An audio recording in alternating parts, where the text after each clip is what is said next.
100% இல்லை, 200% உங்கள் வாழ்க்கையில் நல்லதே நடக்கும்.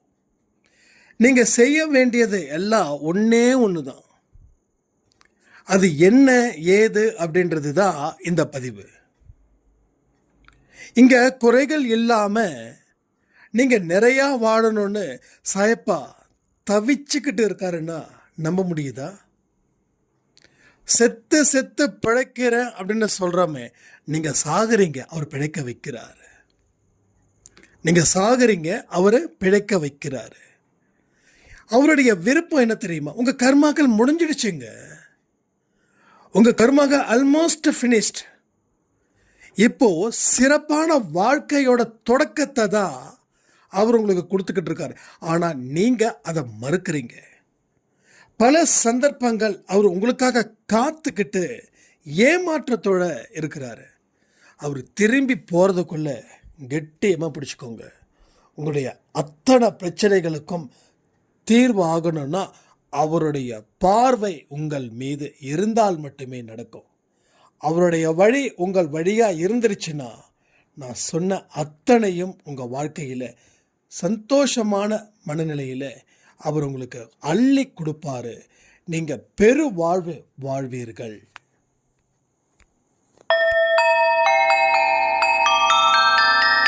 ஓம் சாயிரா சாயிரா, ஓம் சாயிரா சாயிரா, ஓம் சாயிரா சாயிரா, அன்பே சாயிரா, பேரன்பே சாயிரா, அகிலம் தளிக்க ஆத்மா விழிக்க அனுதினம் சாயிரா, எங்கள் அன்பே சாயிரா.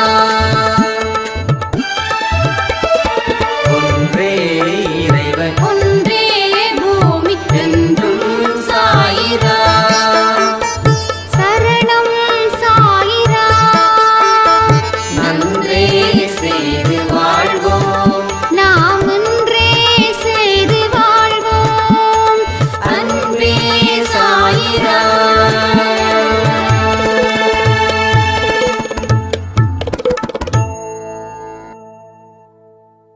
சாயிராம். என் உயிரின் உயிரானவர்களே, இன்னைக்கு காலையில் கொடுத்த பதிவு பச்சைக்கோடு கருப்பு கோடு.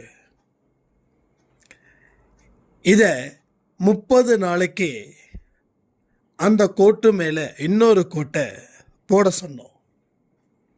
அடுத்த 31வது நாள், அதாவது ஒரு மாதம் முடிஞ்சதுக்கப்புறம் உங்கள் வாழ்க்கையை நீங்களே தீர்மானிக்கலாம் அப்படின்னு. அந்த பதிவு ரொம்ப சந்தோஷமாக இருந்தது. ஒரு பெரிய எனர்ஜி எனக்கு சாய்ப்பா கொடுத்துருக்காரு. இந்த பதிவில் வெல்வதற்கு ஏற்ற ஒரு பதிவு. வாழ்க்கையில் குடும்பத்துக்காக வாழ்ந்து நான் சிறை கைதியாகவே இருந்ததால தான் என்னுடைய குடும்பமும் சந்தோஷம் இல்லாமல் இருந்ததுன்னு ஒரு மின்னல் அடித்தது போல இருந்தது என்னுடைய நெஞ்சில். கடவுள் அன்பேசாய் குடும்பத்தின் மூலமாக ஒரு தாக்கத்தை ஏற்படுத்துகிறாரு. இதன்படி வாழக்கூடியவர்களுக்கு வெற்றி எளிதில் கிடைக்கும் அப்படின்னு சொல்லியிருந்தாங்க. நாம் அடிக்கடி ஒரு விஷயத்தை எங்க பதிவு பண்ணுறோம். என்ன தெரியுமா? உங்கள் வாழ்க்கையில் நீங்கள் தேடி தேடி களைச்சு போயிட்டீங்க. அதனால் சோர்வு, மனவலி, உடல் வலி கூட பிரச்சனை கிடையாது. கொஞ்சம் ரெஸ்ட் எடுத்தால் மறுபடியும் உழைக்கலாம். ஆனால் மனவலி, அந்த வலியால் ஏற்பட்ட அசௌகரியம், அதை சரி பண்ணல அப்படின்னா அது மேலும் மேலும் ஒரு ஆபத்தில் கொண்டு போய் சேர்த்துடும். ஒரு மிகப்பெரிய வாழ்க்கையை வாழ்வதற்கு நாம் தயாராகாம இருப்பதற்கு முக்கிய காரணமே இந்த மனதில் பட்ட வலிகள். ஒரு வழி 2 வழியா மாறுது. அந்த 2 அப்படியே அதிகமாயிட்டே போகுது. இறுதி நாட்கள் நம்ம வாழ்க்கையில் எதை பெற்றோம் அப்படின்னு கேட்டால் துன்பத்தை மட்டும்தானே பெற்றோம், துயரத்தை மட்டும்தானே பெற்றோம், கண்ணீரை மட்டும்தானே பெற்றோம். அப்போ நிறைய விஷயங்களை நாம் இது உண்மை அப்படின்னு சொல்லி செய்கிறோம், இது நல்லதுன்னு செய்கிறோம். ஆனால் அதற்கு உரிய பலன்கள் இல்லை. அப்போ பலன்கள் இல்லை அப்படின்னும் போது நாம் செய்த செயல் சரியில்லைன்னு அர்த்தம். என்ன விதை போட்டோமோ அதுதானே முளைக்கும். போடாத விதை முளைக்காது இல்லை. அதே போலதான் எந்த எண்ணத்தின் அடிப்படையில் ஒரு உதவியை செய்கிறோமோ, ஒரு வேலையை செய்கிறோமோ, அதை பொறுத்து தான் உங்கள் வாழ்க்கையும் அமையுது. அப்படிப்பட்ட வாழ்க்கையை தான் நாம் இங்கே வாழ்ந்துக்கிட்டு இருக்கிறோம். தப்பை ஏற்றுக்கிட்டவ தப்பு செய்ய மாட்டான், தப்பை ஏற்றுக்காமல் இருக்கிறவன் தப்பு செஞ்சுக்கிட்டே இருப்பான். அது போல தான் இதுவும். கடவுள் உனக்கு எந்த இடத்துலையும் ஆசீர்வதிக்கலை, எந்த இடத்துலையும் உன்னை கையில் வச்சுக்கல, எந்த இடத்துலையும் நீ கேட்ட கேள்விக்கு கூட பதில் சொல்லலை. அப்போ என்ன புரியுதுன்னா, நீ நிறைய விஷயங்களை நல்லதுன்னு நினைச்சு செஞ்சுக்கிட்டு இருக்கிற. இது எதுவுமே உன் வாழ்க்கைக்கு உதவலைன்றது தான் நீ இவ்வளவு கேட்டும் நான் கொடுக்கலன்னு சொல்கிறாரு சாய்பா. முன்னாடி நீங்கள் என்ன கேட்டாலும் அது உடனுக்கு உடன் உங்களுக்கு கிடைச்சே தீரும். இதை மாற்றமே இல்லை. ஆனால் எனக்கு ஏன் சாய்ராம் கிடைக்கல? நான் அவ்வளவு பெரிய தப்பு செஞ்சேனா, பாவம் செஞ்சேனா? இது நிறைய பேர் என்கிட்ட கேட்கக்கூடிய கேள்வி. இதுக்கு பதிலாக நான் அதை சொல்லிடுறேன். நீங்கள் பாவம் செஞ்சீங்கன்னு நான் சொல்லலை, ஆனால் சரியாக செய்கிறத தப்பாக செஞ்சீங்க, அதுதான் பிரச்சனை. நம்ம செய்யக்கூடிய செயல்களுடைய விளைவுகள் அதை தெரிஞ்சுக்காம செயல்படும் போது, விளைவுகள் பேராபத்தை கொடுக்கும்போது மனசில் ஒரு மரண பயம் வந்துடுது. ஒரு சரம் சொன்னாங்க, ஒரு நொடியும் செத்து படைக்கிற. இந்த வார்த்தையே நாம் பயன்படுத்தக்கூடாத ஒரு வார்த்தை, அதை புரிஞ்சுக்கணும். ஆனால் செத்து பிழைக்கிறீங்கன்றது உண்மைதான், நான் இல்லைன்னு சொல்லவே இல்லை. அப்போ ஏன் செத்து பிழைக்கணும்? ஏன் கடவுள் சாகடிச்சு மறுபடியும் பழைக்க வைக்கிறார்? ஏன்னா நீ வாழணுன்றது அவருடைய விருப்பம். ஆனால் நீ வாழ மாட்ட, நான் செத்து தான் போவடுறது உன் விருப்பம். அப்போ நீ செத்தாலும் உன்னை வாழ வைப்பேன். அதான் செத்து பிழைக்கிறேன்னா மீனிங் அதுதான். நீ சாகணும்னு நினைக்கிற, கடவுள் நீ பிழைக்கணும்னு நினைக்கிறாரு. ஏன் கடவுள் பிழைக்கணும்னு நினைக்கிறாருன்னா, நீ செமையான வாழ்க்கையை வாழணும் அப்படின்னு சொல்லி அந்த ஏக்கம் சாய்பாவுக்கு இருக்குது.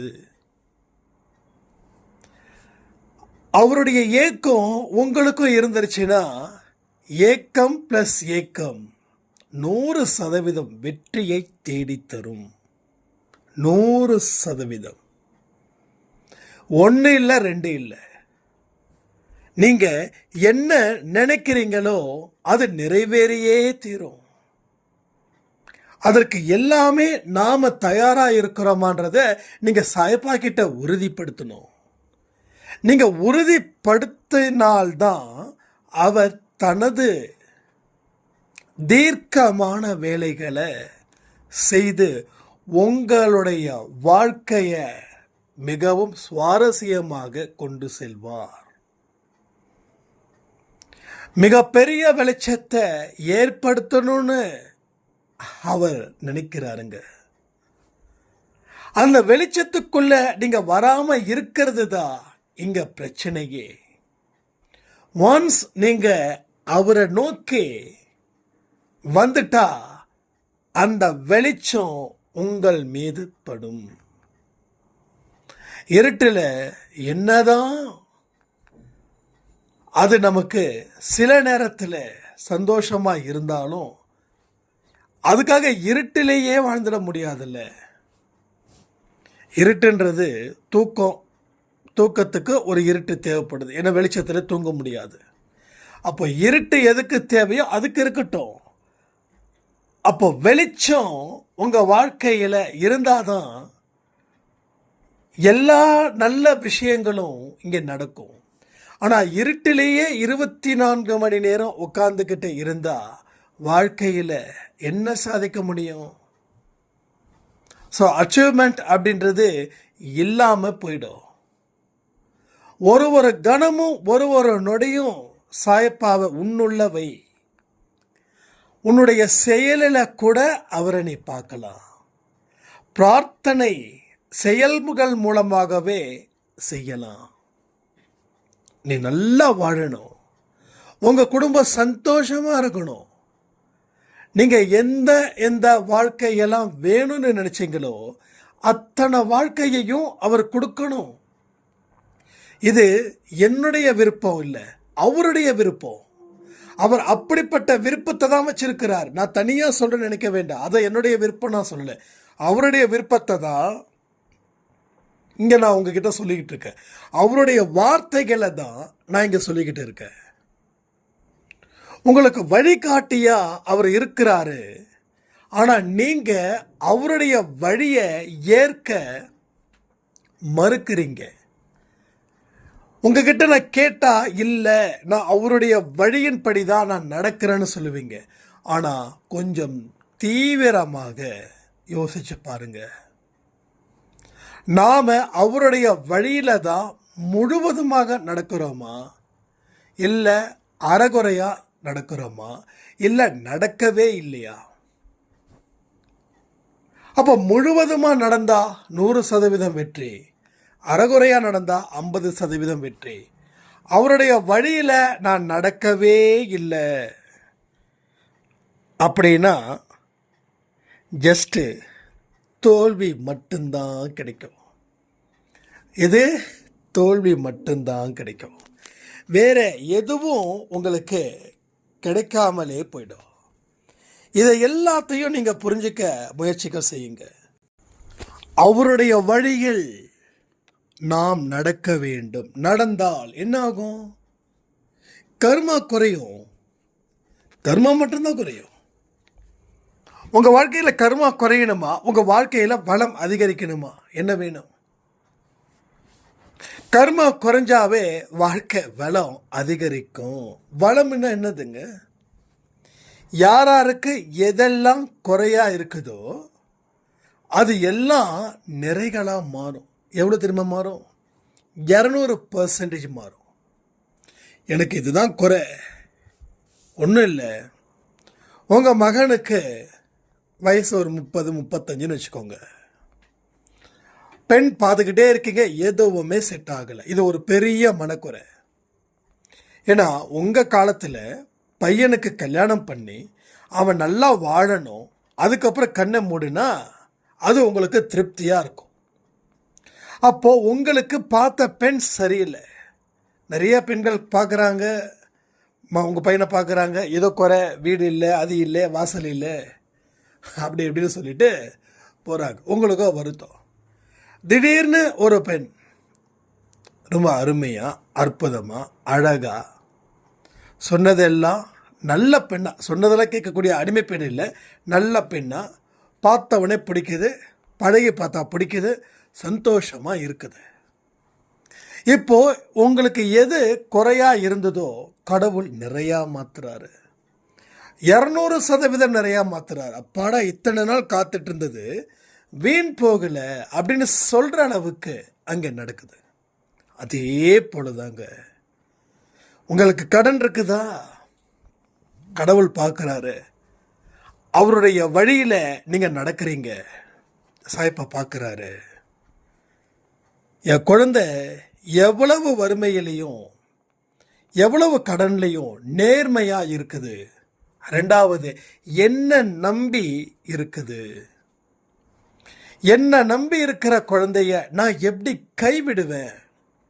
அதனால என்னுடைய குழந்தை செய்யும் செயல்களை நான் முன்னின்று ஆலோசனை வழங்கி அதற்கு உண்டான வழியையும் காட்டி தொட்டதையெல்லாம் பொன்னாக்கக்கூடிய காலத்தையும் கொடுப்பேன். அப்படின்னு ஒரு காலம் வந்துடுச்சுன்னா என்ன நடக்கும்? என்ன நடக்கும்? எது நடக்கணும்னு நீங்கள் காத்துக்கிட்டு கண்ணீர் விட்டுட்டு இருந்தீங்களோ அது இங்கே நடக்கும். இன்னும் ஒரு சாய்ராமுக்கு குழந்தை இல்லைங்க. என் மகள் ரொம்ப கஷ்டப்படுறா. புகுந்த வீட்டில் கண்ணா பின்னான்னு திட்டுறாங்க, அசிங்கப்படுத்துகிறாங்க. ரொம்ப பாவமாக இருக்குது. அழுகிறா. ஃபோன் பண்ணால் தேம்பி தேம்பி அழுகுறா. என்னால் இங்கே நிம்மதியாக இருக்க முடியல. என் குழந்தைக்கு மட்டும் ஒரு குழந்தை பிறந்துருச்சுன்னா நான் நிம்மதியாக இருப்பேன் அப்படின்னு ஒரு அம்மாவுடைய ஆனந்த கண்ணீர் இல்லை, சாரி, அது ஆனந்த கண்ணீராக மாறிச்சு. அதனால தான் ஆனந்த கண்ணீர் சொன்னேன். பயங்கர துன்பம். அவ்வளோ மனசில் தேம்பி தேம்பி தேம்பி தேம்பி தேம்பி தேம்பி அழுகுறாங்க. அப்போது சாய்ப்பாவோட வழியில் நடக்கிறாங்க. தோ அந்த குழந்தைக்கு குழந்தை கன்ஃபார்ம் ஆயிடுச்சு. இது நடந்தது. ஐ திங்க் திருநெல்வேலியில் ட்ரெண்ட்ஸு, அதாவது ட்ரீட்மெண்ட் எங்கெங்கேயோ போனாங்க, என்னென்னமோ பண்ணாங்க, பட் ட்ரீட்மெண்ட் டோட்டலி ஃபெயிலியர். கணவரும் மோசமானவர், மாமனார் மாமியாரும் மோசமானவங்க. கணவருக்கு இன்னொரு திருமணம் செய்தே வைக்கணும், அதுக்கு நீ டைவர்ஸ் கொடுத்தே ஆகணும் அப்படின்னு சொல்லி ஒட்டுமொத்தமாக அந்த பெண்ணை கார்னர் பண்ணுறாங்க. என்ன நடக்கும் அந்த பெண்ணுக்கு? அந்த பெண்ணு யாருக்கிட்ட சொல்லி அழுவாங்க? பெத்தவங்க கிட்ட சொல்லி அழுவாங்க. பெத்தவங்களுக்கும் வயசாகுது, என்ன பண்ண முடியும்? ஒரு கடனாக இருந்தால் எங்கேயாவது வாங்கி கொடுத்துடலாம். குழந்தை பாக்கியம், இது எவ்வளோ பெரிய ஒரு விஷயம். அப்போ தினமும் சாய்ப்பா சொல்லக்கூடிய வார்த்தைகளுக்கு கீழ்ப்படிஞ்சாங்க. ட்ரீட்மெண்ட்டும் முடியாது அப்படின்னு கைவிரிக்கும் போது நம்பிக்கையாக அந்த அம்மா கைவிரிக்கலை. ட்ரீட்மெண்ட் முடியாதுன்னு சொல்லிட்டாங்க தம்பின்னு சொல்லி அழுதவங்க, ட்ரீட்மெண்ட்டை தாண்டின ஒரு ட்ரீட்மெண்ட் இருக்குது. அந்த ட்ரீட்மெண்ட்டை, நம்பிக்கைன்ற ட்ரீட்மெண்ட்டை நீங்கள் சுவாசிச்சுக்கிட்டே இருங்க. உங்கள் பெண்ணுக்கும் சுவாசிக்க சொல்லுங்க அப்படின்னு. இது 2020 மார்ச்சில் நடந்தது. அப்போ ஒரு நாள் நம்ம வீட்டுக்கு வந்திருந்தாங்க. அவங்களும் அவங்க அம்மாவும், அதாவது அந்த அம்மாவுடைய அம்மா, அவங்க, அந்த பெண், அந்த பெண்ணுடைய அப்பா அன்எக்ஸ்பெக்டடாக வராங்க. நான் அன்றைக்கி அவுட் ஆஃப் ஸ்டேஷன். அன்றைக்கி நான் வந்ததே 4 மணிக்கு. நம்ம வீட்டில் யாரும் இல்லை, வீடு டோர் லாக். கீழேயே வெயிட் பண்ணாங்க, ஏன்னா வேறு இடம் இல்லை. எப்படியோ அட்ரஸ் தேடி கண்டுபிடிச்சி அதுக்கப்புறம் 4:30 மணிக்கு நான் வரேன். அதுக்கப்புறம் உட்காந்து பேசி நல்ல ஒரு பிரார்த்தனை, நிறைய விஷயத்தை நான் சொன்னேன் உங்களுக்கு. அதுக்கு அப்புறம் அடுத்த 3 மாதத்தில் அவங்க கன்ஃபார்ம் ஆயிட்டாங்க. பேபி கன்ஃபார்ம் ஆகுது. என்னன்னா, நம்புகிற எவனையும் கைவிட மாட்டேன், அந்த ஒரு வார்த்தை சாய்ப்பா கொடுத்தது. அப்போ யோசிச்சு பாருங்க, ட்ரீட்மெண்ட் இல்லாமல் எப்படி அவங்க கன்சீவ் ஆகுறாங்க. நம்பிக்கைன்ற மருந்து இருந்துடுச்சுன்னா எல்லாமே உங்களுக்கு பொற்காலம்தான். பொற்காலம் நிரந்தரமான காலமாக்கப்படும், வந்துட்டு போகாது, நிரந்தரமாக தங்கிடும். ஏன்னா என்னைக்கே அவருடைய வழியில் போகிறீங்களோ ஒன்றே ஒன்று தான். நம்ம நிறைய சொல்லுறோம், நீங்களும் நிறைய கேட்குறீங்க. ரொம்ப சந்தோஷமாக முடிச்சிட முடியுமா? முடியாது. சொல்கிறத கேட்குறீங்க, கேட்குறத செய்கிறீங்களா? இதுதான் கேள்வி. ஏன் செய்ய முடியல? இதுதான் கேள்வி. இப்படி நான் கேள்விகளை கேட்டுக்கிட்டே இருந்தால் நீங்கள் காரணத்தை சொல்லிக்கிட்டு தான் இருப்பீங்க. அப்போ சொன்னால் கேட்குறீங்க, கேட்டதை செய்கிறீங்களான்றது யாருடைய பொறுப்பு? சொல்ல வேண்டியது என் பொறுப்பு, கேட்க வேண்டியது உங்கள் பொறுப்பு. ஆனால் கேட்டதை செய்ய வேண்டியதும் உங்கள் பொறுப்பு தானே. ஒருவேளை எனக்கு அது பொறுப்பாக இருந்தால் நிச்சயமாக நானே செய்கிறேன், ப்ராமிஸ். அப்படி ஒரு விஷயம் இருந்துச்சு அப்படின்னா கண்டிப்பாக நானே செய்வேன். அப்போது எல்லா விஷயத்தையும் நம்ம எந்த அளவுக்கு பார்க்குறோம், எந்த அளவுக்கு எடுத்துக்கிறோம், எடுத்துக்கிட்டதை எந்த அளவுக்கு செயல்படுத்துகிறோம், இதை எல்லாம் பொறுத்து தான் உங்கள் வாழ்க்கை மாறுகிறது. உங்கள் வாழ்க்கையில் வசந்தத்தை ஏற்படுத்தணுன்றது சாய்ப்பாடு விருப்பம். அப்போ அவருடைய விருப்பத்தை நீங்கள் நிறைவேற்றணும் அப்படின்னா வசந்தத்துக்கு உண்டான வழிகள் என்னென்ன இருக்குதுன்றது உங்கள் முன்னாடி அவர் பார்வையிலே வச்சிருக்காரு. அதை நீங்கள் செய்யணும்ல. அதை செய்யாமல் வெற்றி அடைஞ்சிட முடியுமா? சும்மா கிடைச்சிடுமா வெற்றி? சும்மா கிடைச்சிடுமா சந்தோஷம்? ஸோ முயற்சிகளும் உழைப்புகளும் ஆண்டவனுடைய பார்வையும் இங்கே முக்கியம்.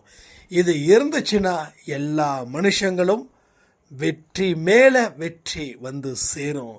தோல்விகள் எவ்வளவுதான் வந்தாலும் சரி, அது எல்லாமே வெற்றிகளாக மாறும். நீ விட்ட கண்ணீர் ஆனந்த கண்ணீராக மாற்றுவேன் அப்படின்னு சாய்ப்பா சொல்லியிருக்காரு. இன்னைக்கு எனக்கு ஒரு பிரச்சனை நடந்திருக்குது. எஸ், என் கண்களில் இருந்த அருவி போல கண்ணீர் கொட்டுது. ஆனால் இன்னும் சில நாட்களுக்கு அப்புறம் என்னுடைய கண்களில் இருந்து கண்ணீர் கொட்டும். அது ஆனந்த கண்ணீராக மாறும். ஏன்னா ஒரே விஷயம், மாற்றம் ஒன்றே மாறாதது. ஸோ மாற்றம் நிச்சயமாக ஒரு மனுஷனுடைய வாழ்க்கையிலையும் இருக்குது. அது செயல்படக்கூடிய வேகம் மிக பெரியது. அதனுடைய வழிகள் அற்புதமானது, அதிசயத்தக்கது. நினைத்த காரியங்களை அது செயல்படுத்துவதற்கு தகுதியானது. இதை மனசில் வச்சுக்கோங்க. கவலைகள் இருக்கும்போது ஒரே ஒரு விஷயந்தான், மாற்றம் ஒன்றே மாறாதது. அந்த பாயிண்ட்டை வச்சு உங்கள் வாழ்க்கையை வாழ்ந்து பாருங்கள். நீங்கள் பெரிய அளவில் காரியத்தை சாதிப்பதற்கு ஏற்ற ஒரு வாழ்க்கையையும் ஒரு வரைவு திட்டத்தையும் சாய்ப்பா உங்கள் முன் காண்பிப்பார். உங்களை வாழ வழிவகை செய்வார். நீங்கள் அற்புதங்களை செய்வதற்கு ரொம்ப கஷ்டப்பட வேண்டாம், ரொம்ப கஷ்டப்படவே வேண்டாம். என்ன செய்யணும்? ஒரே விஷயந்தான், ஒரே அடி மட்டும் எடுத்து வைங்க. ஜஸ்ட் ஒன் அடி, ஒரே ஒரு அடி. அந்த அடி 1000 அடிக்கு சமமாக கடவுள் மாற்றுவார். நீங்கள் முயற்சிகள் செய்கிறீங்க, உழைக்கிறீங்க. ஆனால் என்ன குறையாக இருக்குதுன்னா சாய்ப்பாவோட பார்வை உங்கள் மீது இல்லை. சாய்ப்பாவோட பார்வை உங்கள் மேலே இருக்குது. ஆனால் முயற்சி மட்டும் செய்கிறீங்க, ஆனால் உழைக்கல. ஏதோ ஒன்று குறையாக இருக்கிறதால அதே வாழ்க்கையில் குறையாக மாறிடுது. அந்த குறைய களையணும்னா நம்ம முயற்சிகள் அவசியம் இல்லை, நம்ம கட்டுப்பாடு அவசியம் இல்லை. அதற்கு உண்டான வழிகளை தேடுவது அவசியம் தானே. அதை தேடினா தானே எல்லாமே கிடைக்கும். இது நல்லா பாயிண்ட் பண்ணிக்கோங்க. நம்ம தினமும் சாய் குரு அப்படின்னு ஒரு சேனல் இருக்கு இல்லையா, தினமும் 10 மணிக்கு என்னுடைய பதிவுகள் தான் அதில் வரும். வெற்றி நிச்சயம் சாய் சத்தியம் கொஞ்ச நாளைக்கு ஸ்டாப் பண்ணி வைக்கிறேன். இந்த சாய் குரு சேனல் எதற்காக அப்படின்னா பிரார்த்தனை நேரம் அதில் தான் வருது, தினமும் 10 மணிக்கு. 1. 2வது, சாய்ப்பா பற்றி இன்னும் நிறைய சொல்லுங்கன்னு சொல்லி அன்பை சாயில ஏகப்பட்ட கேள்விகள். திருப்பி திருப்பி நான் சொன்னால் அது உங்களுக்கு போர் ஆகிடும்னு சொல்லி தான் புதுசாக சாய்பாவை பற்றி தெரிஞ்சுக்கிறவங்க, அன்பே சாயில் இருக்கக்கூடிய ரூல்ஸ் ரெகுலேஷன்ஸை பற்றி தெரிஞ்சுக்கிறவங்களுக்கு அந்த சேனலில் தினந்தோறும் காலையில் 10 மணிக்கு பதிவுகள் வரும். நான் இது வரைக்கும் யாருக்கிட்டேயும் சப்ஸ்கிரைப் பண்ணிக்கோங்க, லைக் பண்ணிக்கோன்னு சொன்னது கிடையாது. ஆனாலும் அந்த சேனல் இருக்குதுன்னு சொல்ல வேண்டியது என் கடமை. நான் என்னுடைய வாட்ஸ்அப் நம்பரில் ஸ்டேட்டஸில் எல்லா வீடியோவுடைய லிங்க்கையும் நான் ஏன் கொடுக்குறேன் அப்படின்னா, அது நீங்கள் பார்த்து கேட்டு செயல்பட்டு வாழ்க்கையில் அன்பே சாய் குடும்பத்துக்கு வெற்றியை தேடி தரணும். அதற்காகவே அது அதுக்காக தான் இத்தனை பதிவுகளும் உருவாக்கப்படுகிறது. ஸோ புரிஞ்சுக்கோங்க. புரிஞ்சுக்கிட்டாதான் வாழ்க்கையில் நீங்கள் சாதிக்கவே முடியும். புரிதல் இல்லை என்றால் ரொம்ப கஷ்டம். அதே போல் வாட்ஸ்அப் நம்பருக்கு பிரார்த்தனைகள் எது தேவைன்னா தயவு செய்து என்னுடைய வாட்ஸ்அப் நம்பருக்கு சேட் பண்ணுங்கள். ரெண்டாவது, நீங்கள் சொல்கிறது பிரார்த்தனை தானா அப்படின்றதுக்கு கீழே இது பிரார்த்தனை அப்படின்ற மாதிரி ஒரு வார்த்தைகளை போடுங்க. ஏன்னா நிறைய பேர் நிறைய மெசேஜஸ் அனுப்பிக்கிட்டே இருக்காங்க. எது பிரார்த்தனை இல்லைன்னு எனக்கு தெரிஞ்சுக்க முடியல. அது ஒன்று. பிரார்த்தனையை அதில் சொல்லுங்கள், வாட்ஸ்அப்பில் சொல்லுங்கள். ஆனால் கீழே ஹைலைட் பண்ணுங்கள், இது பிரார்த்தனை, இது என்னுடைய பிரார்த்தனை கேளுங்க அப்படின்ற மாதிரி எனக்கு புரிகிற மாதிரி அந்த ஆடியோவுக்கு கீழே ஏதாவது ஹைலைட் பண்ணுங்கள். இல்லைன்னா அன்பே சாயிலையோ பிரார்த்தனை நேரத்துலேயோ அதுலேயே கமெண்ட்டில் உங்களுக்கு என்ன பிரச்சனை இருக்குதுன்னு சொல்லுங்கள். இல்லை தனிப்பட்ட முறையில் தான் சொல்லணுன்னா வாட்ஸ்அப் நம்பருக்கு பண்ணுங்கள். உங்களோட பிரார்த்தனை நான் எங்கேருந்து எடுக்கிறேன்னா அன்பே சாயிலேருந்து இருக்கிற பதிவுகளில் என்னால் எடுக்க முடியல. ஏன் அப்படின்னா நிறைய கமெண்ட்ஸ் வருதால. நீங்கள் பிரார்த்தனைக்கு கீழே அந்த பதிவு போடுறோம் இல்லையா, அதுக்கு கீழே கமெண்ட்டில் போடுங்க. ஒன்று அங்கே போடுங்க, இல்லைன்னா என்னோடய வாட்ஸ்அப் நம்பருக்கு ஒரு 2 நிமிஷத்துக்குள்ளே நீங்கள் பிரார்த்தனையை மட்டும் சொல்லுங்கள். ஏன்னா நிறைய பேர் அண்ணா நல்லா இருக்கீங்களா, எப்படி இருக்காங்க அப்பா அம்மா அப்படிலாம் சொல்ல வேண்டாம். ஏன்னா நேரம் இங்கே ரொம்ப முக்கியம். ஓகேங்களா? என்ன பாயிண்ட் இருக்குதோ அதை சொல்லுங்கள். எல்லாம் ஹாப்பியாக இருக்காங்க. நீங்கள் கேட்டதை நான் தப்பு சொல்லலை. ஏன்னா பிரார்த்தனை ரொம்ப முக்கியம். அதில் தேவையில்லாத வேர்ட்ஸ் பேசுறது, நீங்கள் ஜென்ரலாக பேசுகிறது தப்பு கிடையாது. ஆனால் பிரார்த்தனைக்குன்னு வரும்போது என்ன விஷயம் மட்டும் சொல்லிடுங்க. அதை சொல்லி எனக்கு இது பண்ணுங்கள்.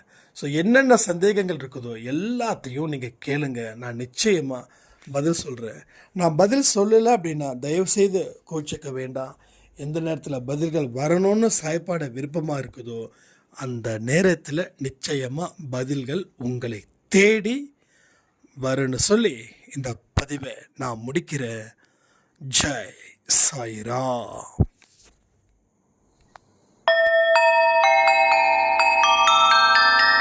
ஓம் சாயிராம். ஓம் சாயிராம்.